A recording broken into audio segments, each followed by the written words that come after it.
Hello, welcome to podcast number 2, Dispelling Trauma's Stigma, brought to you by Kaplan Therapy and Consulting. I'd like to first start off with, what is trauma?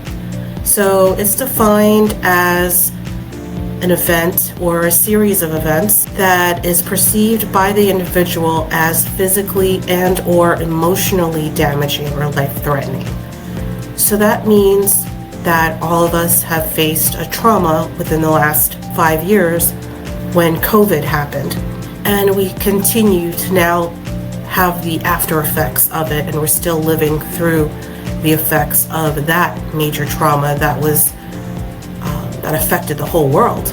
And so trauma extends beyond the event itself. Just like COVID, the pandemic, it encompasses the effects of these events on the individual. And we're going to talk more into why that is the case. But first, I just wanted to go over the types. So there are 5 different kinds of traumatic experiences. The first is an acute trauma, and it usually results from one single incident, like a car accident, natural disaster, such as a hurricane. I live in Tampa Bay, so it would be like the type of hurricane season we had last year. The second type would be more of a chronic trauma, and that usually comes up from sustained or recurrent exposure to the traumatic situation. So you continuously get exposed to the same trauma that is causing your PTSD.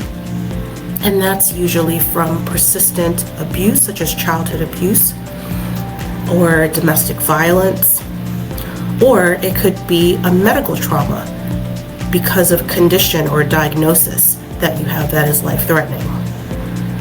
The third type is complex trauma. And complex trauma comes from the C or CPTSD, and that stands for is what it stands for. So it emerges from experiencing multiple prolonged traumatic events, usually starting in childhood, and it can result in challenges with mood regulation, your interpersonal relationships, especially the relationship that you have with yourself, which is most important, and with self-identity.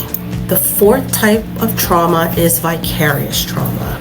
And this usually comes up when an individual encounters the trauma experienced by others, frequently as part of their professional responsibilities.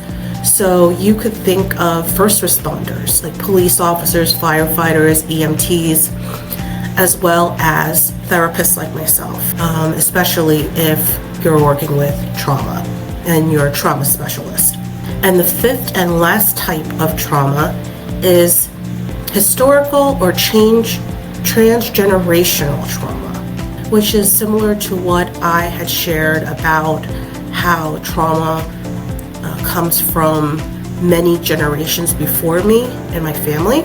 And this concept refers to the shared emotional and psychological wounds that endure across generations. So this usually turns out a lot in families with addiction, because it's actually, or maybe if there's ADD or ADHD that runs in your family. If there's trauma involved, which, as we know, any emotional disturbance is a trauma. We've all been emotionally disturbed. So to an extent, that trauma is a spectrum, that it ranges from mild to medium to severe, or moderate to severe. And so it also goes back in our generations and our genetics, that if there is collective traumas related to slavery, genocide, I had experience in my family with discrimination, being from an immigrant family, so that too would classify as a trauma as well.